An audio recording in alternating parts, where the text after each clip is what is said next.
اللہ تبارک و تعالیٰ نے جو بھی عبادتیں ہم پر فرض کی ہیں یا اسلام میں جو بھی حکم ہمیں دیا ہے، اس کے پیچھے اللہ تعالیٰ کی بے شمار حکمتیں ہیں۔ اس میں ہماری بھلائی بھی ہے، خیر خواہی بھی ہے، آخرت کے فائدے بھی ہیں، اور دنیاوی امور اور معاشروں کی اس میں اصلاح بھی ہے۔ اللہ تبارک و تعالیٰ کے جو فرائض ہیں ان میں سے ایک فریضہ حج ہے۔ حج کا مہینہ ہے، شوال حج کا مہینہ ہے، ذوالقعدہ بھی حج کا مہینہ ہے، اور ذوالحج بھی یہ حج کا مہینے۔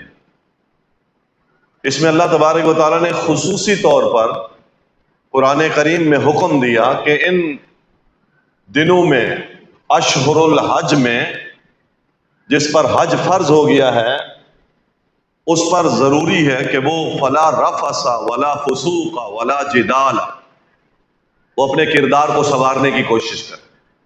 اگرچہ یہ ساری برائیاں اور یہ گناہ عام حالات میں بھی منع ہے، لیکن جب حج کا موسم آ جائے اور حج بھی فرض ہو جائے تو پھر اس کے اندر مکمل تیاری اور جستجو کے ساتھ اس حج کے فریضے کو ادا کرنے کی کوشش کرے، اور اخلاق سے گرے ہوئے امور کو وہ اپنے آپ سے دور رکھے اور اپنے آپ کو ان سے دور رکھے۔ حج مسلمانوں پر زندگی میں ایک دفعہ فرض ہے، اس میں بھی اللہ تعالیٰ کی بے شمار حکمتیں ہیں، یہ ارکان اسلام میں سے ہے۔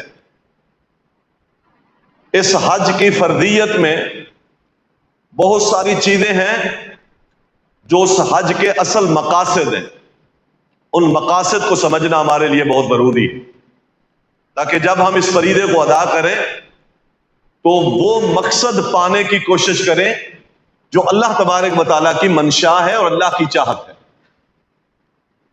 رسول اللہ صلی اللہ علیہ وسلم نے جب یہ ارشاد فرمایا کہ حج مسلمانوں پر فرض ہے تو صحابی نے سوال کیا، افی کل عام یا رسول اللہ، ہر سال؟ آپ خاموش رہے۔ پھر اس نے پوچھا ہر سال؟ نبی علیہ الصلوۃ والسلام نے تیسری بار اس کے کہنے پر کہا وَلَوْ كُنْتُ نَعَمْ لَوَجَبَ، اگر میں کہہ دوں کہ ہر سال تو یہ پھر تم پر ہر سال کرنا فرض ہو جائے گا، اور پھر جب فرض ہو جائے گا اور تم اسے نہیں کرو گے تو پھر تم گناہگار ٹھہرو گے، اللہ تعالیٰ کے ہاں نافرمان ٹھہرو گے۔ یہ زندگی میں ایک دفعہ ہے۔ اس حدیث سے یہ بھی ثابت ہوتا ہے کہ اگر زندگی میں ایک دفعہ بھی فرض ہو جائے اور پھر انسان ٹال مٹول سے کام لے، اس فریضے سے وہ عہدہ برا نہ ہو اور اس کو ادا کرنے کے لیے جلدی نہ کرے تو پھر وہ اللہ تعالیٰ کے ہاں گناہگار ہے۔ سستی اور کاہلی حج کے اندر یہ انسان کے گناہگار ہونے کے لیے اللہ تبارک و تعالیٰ ارشاد فرماتے ہیں وَمَنْ كَفَرَ فَإِنَّ اللَّهَ غَنِيٌّ، جو شخص اس کا انکار کرے، انکار عملی بھی ہوتا ہے اور انکار قولی بھی ہوتا ہے، قولی انکار کرے گا تو کافر ہے، اور عملی انکار کرے تو بہت بڑا گناہگار ہے۔ اللہ تعالیٰ نے استطاعت بھی دی ہے، عاقل بھی ہے، بالغ بھی ہے، نصاب بھی ہے، اور رستہ بھی پرامن ہے، اور گھر بھی اس کا پیچھے اتنا اللہ نے اس کو نوازا ہے کہ گھر بھی چل سکتا ہے، زاد راہ بھی موجود ہے، اس کے باوجود حج نہیں کرتا۔ فرمایا یہودی ہو کے مرے یا عیسائی ہو کے مرے، کیونکہ وہ منکر ہے اس عمل کے، لہذا مسلمان اس عمل کا منکر نہیں ہے۔ جتنا جلدی ہو سکے اللہ تعالیٰ نے جب صاحب نصاب بنایا ہو تو اس کو چاہیے کہ وہ اپنی زندگی میں اس فریضے کو ادا کرے، اس فریضے سے میں کوتاہی نہ کرے، اور پھر اس فریضے کی ادائیگی میں جو چیزیں اللہ تبارک و تعالیٰ کو مطلوب ہیں ان کو پانے کی کوشش کرے۔ حج کے فریضے میں ایک بہت بڑا فلسفہ، بہت بڑا مقصد یہ ہے کہ یہ ہماری توحید کو زندہ رکھتا ہے۔ توحید اصل دعوت ہے، اور حج کے اندر بہت بڑا مقصد یہ ہے کہ آپ کی توحید خالص رہے، اللہ تعالیٰ کے ساتھ شرک نہ کرے، اللہ تعالیٰ کا حق کسی مخلوق کو نہ دے۔ مخلوق والی عادتیں صفتیں اللہ میں پیدا نہ ہونے دیں، اس کے اسماء میں، اس کی صفات میں کوئی کجی پیدا نہ کرے، توحید آپ کی خالص ہو۔ یہ حج کا ایک بہت بڑا فلسفہ اور مقصد ہے۔ قرآن کریم نے سورت حج کو آپ بیان اس کو پڑھیں تو اللہ تبارک و تعالیٰ نے حج کے ضمن میں سارے باطل ملتوں سے ہٹ کر دین حنیف کی طرف آنے کی تلقین کی۔ ہر ملت سے کٹ کر دین حنیف، یک طرفہ دین، وہ ملت ابراہیم ہے، اور ملت ابراہیم توحید کا دین ہے، توحید کا دین ہے۔ قوم کو چھوڑنا، ماں باپ کو چھوڑنا، بیوی بچوں کو چھوڑ دینا، اور سارے زندگی کے امور میں اللہ تعالیٰ کی اطاعت کا غلبہ اپنے اوپر رکھنا، یہ ملت ابراہیم۔ تو کوئی کجی نہیں رہتی، کوئی مفاد پرستی پھر نہیں رہتی، کوئی اپنی خواہشات نہیں رہتی، کوئی ضد ہٹ دھرمی نہیں رہتی، کچھ بھی باقی نہیں رہتا۔ توحید اللہ تعالیٰ کا حکم، اس کا آرڈر، اس کی عبادت کے جو بھی ذریعے ہیں وہ سب اس کے لیے خالص ہے۔ یہ سب سے پہلا فلسفہ ہے حج کا۔ حج کرنے والا اس کے عقیدے میں اب آمیزش شرک کی نہ رہے، وہ واپس پلٹ کے آئے تو پھر غیر اللہ کی دہائیاں نہ دے، پھر وہ آستانوں پر، قبروں پر جا کر اپنی مرادیں اور اپنی منتیں نہ مانے، پھر وہ ایک اللہ کے ساتھ، یہ ایسے ہی ہے فَكَأَنَّمَا خَرَّ مِنَ السَّمَاءِ فَتَخْطَفُهُ الطَّيْرُ وَتَهْوِي بِهِ الرِّيحُ فِي مَكَانٍ سَحِيقٍ، اپنے اللہ سے، اس کے شعائر سے، اس کی علامات سے، اس کی نشانیوں سے، اور ان نشانیوں کی تعظیم اپنے دل میں لے کر آیا ہے واپس، تو اتنی بلندیوں پہ جا کر یہ پستیوں میں دوبارہ آ کے گر رہا ہے۔ یہ ایسے ہی ہے جیسے آسمان سے زمین پہ گر گیا۔ اس کی مثال اللہ تعالیٰ نے بھی سورت حج میں دی ہے۔ مختصر اگلا مرحلہ یہ ہے، انسان 8 ذی الحج کو اپنے گھر سے نکلتا ہے، اپنے ہوٹل سے، اپنے گھر سے احرام باندھ کر نکلتا ہے، اور احرام باندھنے کے ساتھ وہ تلبیہ پڑھتا ہے، اللہم لبیک بحج، اللہم لبیک حجن بحجن، پھر تلبیہ پڑھتا ہے لبیک اللہم لبیک لبیک لا شریک لک لبیک ان الحمد والنعمت لک والملک لا شریک لک۔ یہ تلبیہ ہے جو اس کی زبان سے نکلا ہے۔ یہ زبانوں کے رٹے ہوئے الفاظ تو ہے، لیکن اس تلبیہ کا مفہوم ہمارے وجود پر، ہمارے معاشرے پر، ہماری ریاست پر، ہماری سلطنت پر بالکل نظر نہیں آیا۔ ہم یہ حج کر رہے ہیں، مجموع کے مجمع کر رہے ہیں، اور یہ تلبیہ ہر شخص پڑھتا ہے، لبیک اللہم لبیک، اور چادریں 2 پہنی ہوئی ہیں، سارے اپنی شخصیت کے تعارف اس نے اتار دیے۔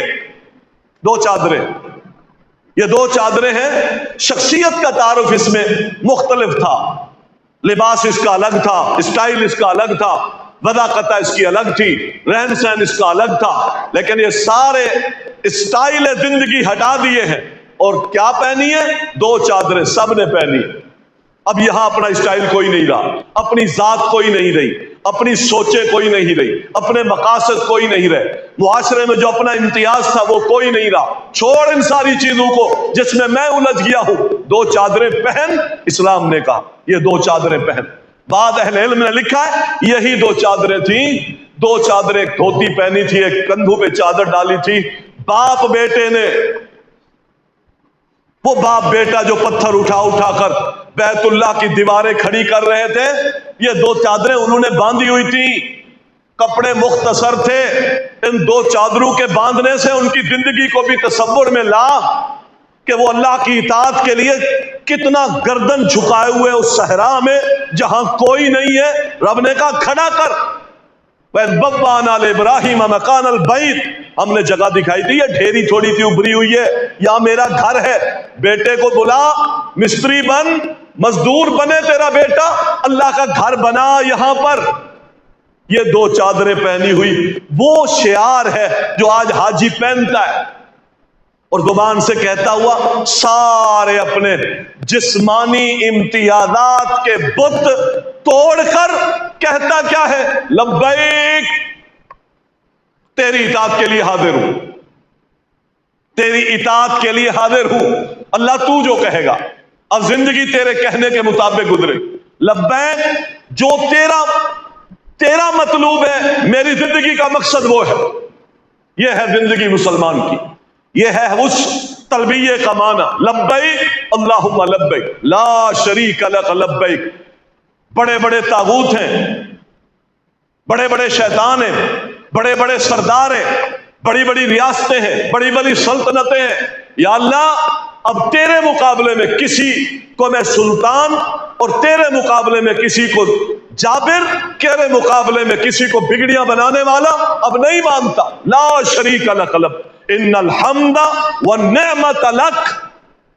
یہ زبان سے جو خوش آمدید کوٹتے کوٹتے زبانیں نہیں تھکتی، یا اللہ ساری تعریفوں کے قابل تو ہے۔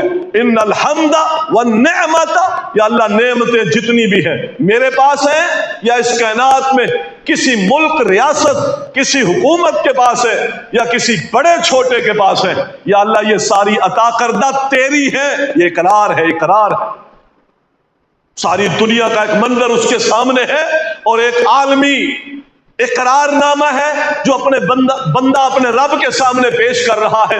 الحمد والنعمت لک والملک، یا اللہ یہ سارے ملک بھی تیرے ہیں، یہ ملکوں کے سلطان، یہ بادشاہ، وہ جابر، ظالم، نا انصافیاں کرنے والے، ظلم کرنے والے، اپنے مفادات کی بنیاد پر اپنی کرسیوں پر جم کر زیادتیاں کرنے والے، ان کو بھی اب ایک تلبیہ یہ سکھایا، یہ جبر تیرا نہیں رہے گا، یہ ظلم تیرا نہیں رہے گا، یہ ملک تیرا نہیں رہے گا، یہ سلطنتیں تیری نہیں رہے گی۔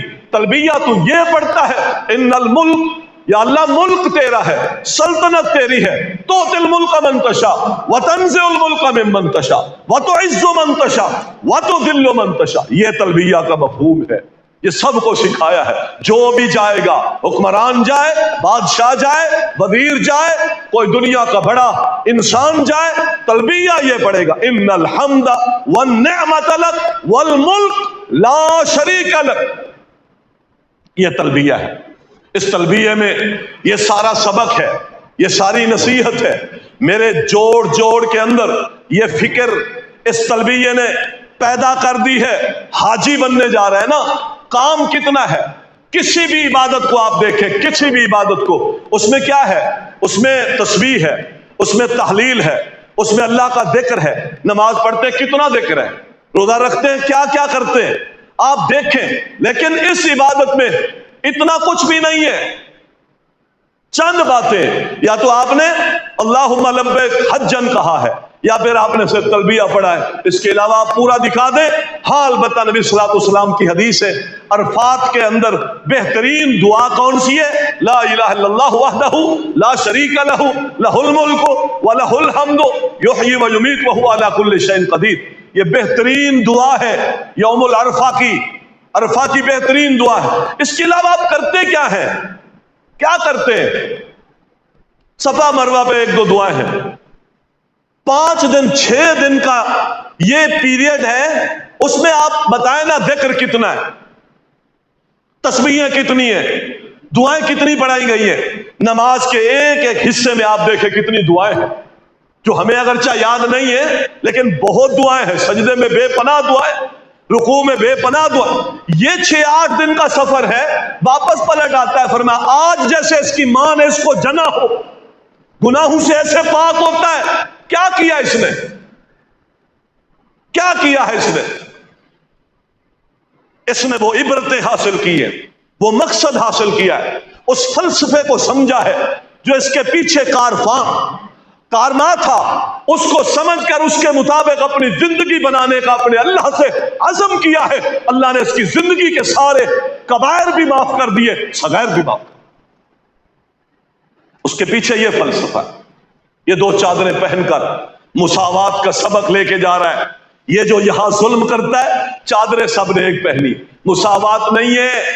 یہاں مساوات دیکھ رہا ہے، اجمی نے، عربی نے، افریقی نے، دنیا کے ہر ملک سے آئے ہوئے ہر انسان نے یہ 2 چادریں پہنی ہیں۔ عدل بھی ہے، سب نے 2 پہنی ہے، مساوات بھی ہے، ایک جیسی پہنی ہے۔ یہ مساوات نہیں کرتا، حاجی ہے ظلم کرتا ہے۔ وراثت کھا جاتا ہے, مال لوگوں کا بٹور لیتا ہے, مساوات نہیں کرتا اولاد کے درمیان, انصاف نہیں کرتا اپنے ماتحت, انصاف نہیں کرتا اپنی عدالت کی کرسی پر, انصاف نہیں کرتا اپنے حکومت دور حکومت میں. یہ کیسا حج ہے؟ یہ سیاحت ہے. یہ جو تبدیلی نہیں لاتی نا, واپس کانٹا وہیں کھڑا ہوتا ہے. یہ صرف سیاحت ہے, سیر و تفریح ہے. جو کر کے آیا ہے کچھ بھی نہیں ملا. یہ سیاحت ہے جو ہم کرنے جا رہے ہیں. 80-85 ہزار لوگ ہر سال. اسلام کا حال کیا ہے؟ معاملات کا معاملہ کیا ہے؟ 85 ہزار لوگ حج کر کے پلٹتے ہیں, اور ملک کے حالات اور حالات میں خصوصاً آپس کے معاملات کا مسئلہ کیا ہے؟ کوئی کسی پر اعتبار کر کے دکھا دے, آنکھیں بند کر کے کوئی سودا بیچ لے یا سودا خرید لے. کوئی ایک اسلامی ملک ہم دکھائیں جو ساری دنیا میں ہم دنیا کفر کو کہہ سکے کہ یہ ایک ماڈل ملک ہے ہمارا. اس کی عوام ایک ماڈل ہے, نمونہ ہے. اسلام کا نمونہ دیکھنا چاہتے ہو, ہم اس کو دکھا سکیں. ہوتا نا ایک مرکز, کوئی دکھائے تو صحیح. ایمانیات بہت زیادہ ہے. نماز کی مجھے بڑی فکر, اچھی بات ہے, اچھی بات ہے. قربانی کی بڑی فکر ہے, تلخ بات ہے. قربانی کی بڑی فکر ہے, اچھی بات ہے. لیکن قربانی خریدتے خریدتے نمازیں میری چھوٹ جاتی. اگر یہ سلسلے جو ہم نے چلا رکھے ہیں, یہ اس سے معلوم ہوتا ہے کہ ہم یہ امور بھی کسی یا عادتاً یا پھر یہ امور معاشرے کے ماحول کے مطابق ہم سر انجام دے رہے ہیں. ان کو اللہ کا حکم سمجھ کے اس کی جو اصل روح ہے اس سے ہماری معرفت بالکل نہیں. 60 سال میں آدمی 3000 خطبے کے جمعے سنتا ہے. 60 سال میں. اور یہاں 75-80 سال ہونے کو ہے. کتنے خطبے ہوئے, کتنے وعظ ہوئے, کتنی نصیحتیں ہوئی, کتنے درس ہوئے, کتنی تنظیمیں اٹھی, کتنے خطباء نے وعظ و نصیحتیں کی. جس کو دیکھو, جہاں دیکھو, ہر شخص انفرادی طور پر بھلائی اور خیر کے کام میں لگا ہوا ہے, لیکن غلبہ معاشرے میں گناہ کا ہوتا جا. ہم کہاں کھڑے؟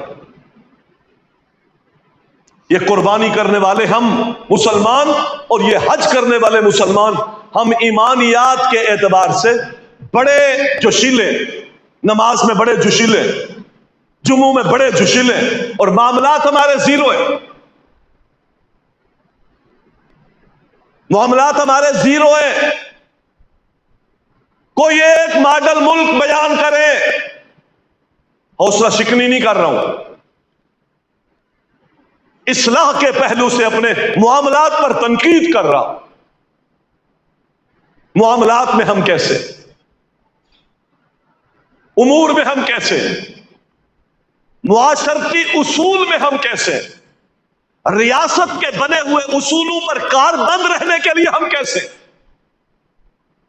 جو جہاں بیٹھا ہے, جو اس کے اختیارات ہیں, کیا وہاں میرٹ کا قتل ہم نہیں کرتے؟ اور ہمارے جھنڈوں پر, ہمارے مونوگرام پر ایمان, اتحاد اور تنظیم لکھا ہوا. ایمان, اتحاد اور تنظیم, یہ ہماری حالتیں ہیں. بھائیوں, ہم غور کریں, یہ تبدیلیاں عبادتوں سے, یہ تبدیلیاں کیوں نہیں آتی؟ 40-40, 50-50 لاکھ کے مجمع لبیک پکارتے ہوئے وہاں جاتے ہیں. اس عرفات کے میدان میں جہاں ہمیں یہ سبق ملتا ہے کہ اسی طرح حشر کا میدان بھی بپا ہونے والا ہے. یہ 40-50 لاکھ کا مجمع نہیں, وہاں لا متناہی انسانیت جمع ہوگی. کون تیرا پرسان حال ہوگا؟ کون پوچھے گا؟ وہ عمل کے ساتھ سچی وابستگی ہوگی تو اللہ کے عذاب سے بچ سکیں گے, ورنہ وہاں کوئی نسبتیں, کوئی شخصیتیں, کوئی دنیا کی بھرم وادیاں اس کی کوئی حیثیت نہیں ہوگی. یہ 40-50 لاکھ کا مجمع یہ مجھے حشر کے میدان میں کھڑے ہونے کا ایک منظر بھی میرے ذہن میں میرے دل میں تازہ کرتا ہے. یوم یخرجون من الاجداث سراعا کانہم الی نصب یوفضون کانہم جراد منتشر. پھیلی ہوئی ٹڈیوں کی طرح عنقریب ہم تمہیں قبروں سے نکال کر کے ایک میدان میں جمع کریں گے. ایسے پڑے ہوئے ہوگے جیسے پھیلی ہوئی ٹڈیاں پڑی ہو. اللہ تعالیٰ نے یہ سارے تصور کی. یہ 2 چادریں کیا کفن کا تصور ثابت نہیں کرتی؟ لیکن میں موت بھول گیا، اس دنیا سے جانے کے بعد حساب کتاب کو بھول گیا، اس کفن کی 2 چادروں کو بھول گیا.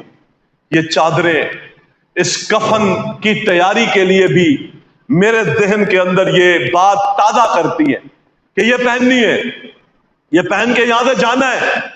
مساوات اور عدل یہ چیزیں میرے اندر پیدا کر رہی ہیں. ورنہ 8 کو آپ مینا جاتے ہیں، وہاں تو روٹین کی 5 نمازیں پڑھتے ہیں، پھر وہاں سے آپ 9 کو صبح عرفات کے میدان میں چلے جاتے ہیں، وہاں روٹین میں آپ 2 نمازیں پڑھتے ہیں. بس فرق یہ ہے کہ ملا کے پڑھ لیتے اور مختصر پڑھ لیتے، قصر کر لیتے، ظہر اثر اور پھر خطبہ مختصر.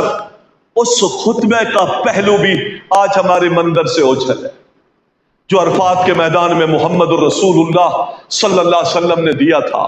لا فضل لعربی علی العجمی ولا لعجمی علی العربی.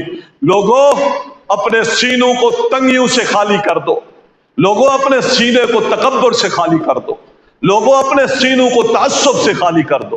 نسلی تعصب، قومی تعصب، سیاسی تعصب، مذہبی تعصب، سماجی تعصب، معاشرے میں یہ تعصب کوئی کسی کو کوئی فضیلت حاصل نہیں. یہ خطبہ جمعہ نہیں ہے، خطبہ عرفات ہے جو اللہ کے رسول نے ہمیں دیا، اور اس نے تربیت کی اس وجود میں داخل ہو جانے والی ان سماجی برائیوں کی، اس کو رد کیا ہے. سینہ صاف کرو. کسی کو کوئی فضیلت نہیں. کس بات کا تکبر ہے، کس بات کا غرور ہے، کس بات کا گھمنڈ ہے؟ لا فضل لعربی علی العجمی. بنیاد کیا ہے؟ اور میں سارے آدم کی اولاد ہو اور ساری دنیا میں مسلمانوں یاد رکھو، تمہارے بھلائی اور بہتری کا مجموعہ صرف ایک چیز ہے، وہ تقوی ہے. ساری بھلائیاں مرتب ہے تقوی پر، ساری عزتیں مرتب ہے تقوی پر. اگر یہ تقوی نہیں ہے کسی حال میں بھی کسی بھلائی کے حقدار نہیں بن سکتے. یہ خطبہ ہے کس کا؟ محمد الرسول اللہ صلی اللہ علیہ وسلم. اور قرآن نے بھی کہا وَتَزَوَّدُوا، حج پہ جاؤ تو زاد راہ لے کے جاؤ، کھانے پینے کی چیزیں لے کے جاؤ. فَإِنَّ خَيْرَ الزَّادِ التَّقْوَى وَاتَّقُونِ يَا أُولِي الْأَلْبَابِ. مسلمانوں خیال کرنا، صرف کھانے پینے کا سامان اصل زاد راہ نہیں ہے. اس پورے سفر میں جو اصل زاد راہ ہے، جو تمہیں دنیا کی بھلائیاں بھی دلائے گا اور تمہیں آخرت کی بڑی بڑی پریشانیوں اور آخرت کے بڑے بڑے عذابوں سے بھی بچائے گا، زاد راہ وہ تقوی. ساری بھلائیوں کا مجموعہ تقوی ہے. اور قرآن نے کہا سفر کر تو یہ تقوی لازم بنا، یہ تیرا زاد راہ ہے. بہت فضیلتیں ہم سنتے ہیں نا حج کی. بھائیو اس حج سے ملا کیا ہے اور ملتا کیا ہے؟ بیت اللہ میں داخل ہوتا ہے، تلبیہ پڑھتے پڑھتے بیت اللہ میں داخل ہوتا ہے اور اس اللہ تعالیٰ کے اس نشانی پر اس کی نگاہ پڑتی. نشانیاں اللہ تعالیٰ وَمَن يُعَظِّمْ شَعَائِرَ اللَّهِ، اس کی نشانیوں پر نگاہ پڑتی. نشانی کیا ہے؟ بیت اللہ، اللہ کا گھر. نشانی کیا ہے؟ مقام ابراہیم. نشانی کیا ہے؟ حجر اسود. نشانی کیا ہے؟ صفا مروہ پہاڑیاں. یہ نشانی اللہ تعالیٰ.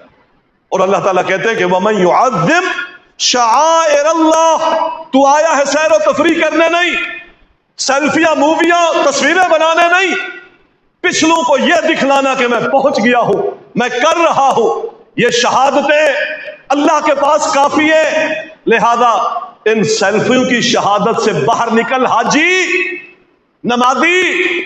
قربانی کرنے والا، بڑے بڑے بیل لانے والا، ان ساری مصیبتوں سے باہر نکل۔ اگر تو اخلاص پر قربانی کرے تو تیری چھوٹی تھی بکری بھی اللہ تعالیٰ کے ہاں بڑی ہے۔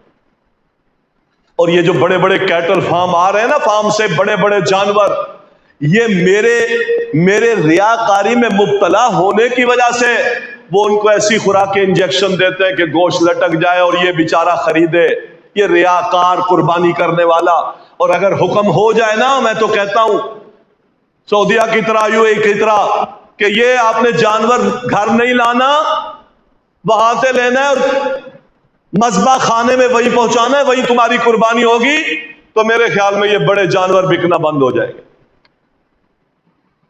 کیونکہ پھر گھر پہ لانے میں تو کچھ اور مزے آتے ہیں نا۔ وہ سوچیں ہماری کہاں گئی، وہ تازگیاں کہاں گئی، وہ اللہ سے مناسبت روح کی کہاں گئی۔ میں تو لیتے ہوئے بھی کہہ رہا ہوں تو بچے تھوڑا سا اس کو زیادہ پسند کرو۔ یہ میرے ذوق ہے، یہ میرے شوق ہے، یہ میرا حج ہے، یہ میرا عرفات اور جبل رحمت پر میرا اللہ تعالیٰ کو منانے کا انداز ہے۔ وہاں سیلفیاں بن رہی، وہاں لوگوں میں اعلان ہو رہا ہے، وہاں پچھلوں کو کہہ رہا ہے بن گیا حاجی۔ یہ عمل کی ریاکاریاں، یہ شہرتیں، یہ اس من کو خوش کرنے کی ادائیں، یہ عبادتیں نہیں بنتی، یہ بڑے بڑے گناہ نہیں بخشواتی۔ یاد رکھے، ہم اس ٹریک پہ آئیں جس پہ میرا رب لانا چاہتا ہے۔ وَمَن يُعَظِّمْ شَعَائِرَ اللَّهِ، ہے دل میں اللہ کے نشانیوں کی تعظیم، احترام ہے نماز کا، احترام ہے داڑھی کا، پتہ چلتا ہے فجر میں الصلاۃ خیر من النوم کا، چھوڑتا ہوں بستر اس رب کے لیے، پھر تو جچتی ہے اس قربانی کے گلے پر چھری چلانا جچتا ہے۔ اور اگر یہ نہیں ہے تو پھر چھری چلا کے پھر میں اپنے خواہش کی تسکین کر رہا ہوتا ہوں، اللہ کی عبادت نہیں کر رہا۔ معذرت کے ساتھ سوچئے، کردار کو پرکھیے، بڑے جانور لانے سے پہلے کبھی سوچئے زندگی کے معاملات کیا ہے، کہاں کھڑا ہوں۔ خوشی ہوگی وہ خون بہتا ہوا 10 لاکھ کا بیل ہے، اس کے گردن پہ چھری چلا رہا ہوں، وہ جانور ہے جس کو رب نے میرے تابع بنایا ہے، اس کا خون بہہ گیا اور میں اپنے قلبی تسکین چاہ رہا ہوں۔ اللہ کی رضا وہاں مطلوب اگر نہ ہوئی تو پھر کیا ہوگا؟ بھائیو، ذمہ داریاں ہیں، ذمہ داریاں ہم سب پر۔ ہم مسلمان ہیں، نظریاتی مسلمان بنے، ہمارے پاس اسلام کے اصول ہیں، معاشرے میں چلنے کے بھی آداب ہیں جو اسلام نے سکھائے ہیں۔ اگر ان سے رشتے ٹوٹ گئے ہیں تو یہ جذباتی نمازی، جذباتی حاجی اور یہ جذباتی قربانی اور جذباتی بھاگ دوڑ عبادت کے لیے اللہ کے ہاں کام نہیں آئے۔ اس کو مرتب کریں، اس کا اثر نو جائزہ لیں۔ وَمَن يُعَظِّمْ شَعَائِرَ اللَّهِ، 2 چادریں پہنی ہیں، حرم میں داخل ہوا، بیت اللہ میں داخل، اللہ تعالیٰ کی شاعر، شعیرت ان کی جمع ہے، شعیرہ کہتے ہیں نشانیاں، ان نشانیوں کی تعظیم دل میں بیٹھی ہے۔ اللہ تعالیٰ کی نشانیوں کی تعظیم اگر دل میں بیٹھ جائے تو پھر اللہ تعالیٰ کہتے ہیں میں کیا کرتا ہوں، فَإِنَّهَا مِن تَقْوَى الْقُلُوبِ، میں اس کو دل کو متقی بنا دیتا ہوں۔ اور یہ ہر ایک کو نصیب نہیں ہوتا، عمل کرنے کے بعد دل متقی نہیں بنا، تو اس کا معنی ہے کہ دل میں اللہ کی نشانیوں کی تعظیم ابھی ناقص ہے۔ جس عبادت کے بعد دل تقوی کی طرف رائج ہوتا ہے، سمجھے یہ عبادت اللہ کے ہاں مقصود ہے اور یہی مقبول ہے۔ ہم عبادتیں کرتے ہیں، دل تقوی کی طرف مائل نہیں ہوتے، وہ اعمال جن کو سدھارنا چاہیے ہم ان اعمال کو سدھارنے کی کوشش نہیں۔ وہاں پر تصور اس کا کتنا عظیم ہے، یہ جوڑتا ہے حج ہمیں اللہ کے ان بندوں کے ساتھ جن بندوں کو رب العالمین نے دنیا میں کہہ دیا کہ میں تم سے راضی ہوں۔ یہ عمل مجھے اس سے جوڑ رہا تھا تو مجھے بھی رب کہے کہ میں تجھ سے راضی ہوں۔ یہ اعمال اس سے جوڑتے، کچھ بھی نہیں ہے، چکر لگاتا ہے ساتھ، بیت اللہ کے ارد گرد چکر لگاتا ہے۔ نبی علیہ السلام حدیبیہ کے اگلے سال صحابہ کو لے کے آئے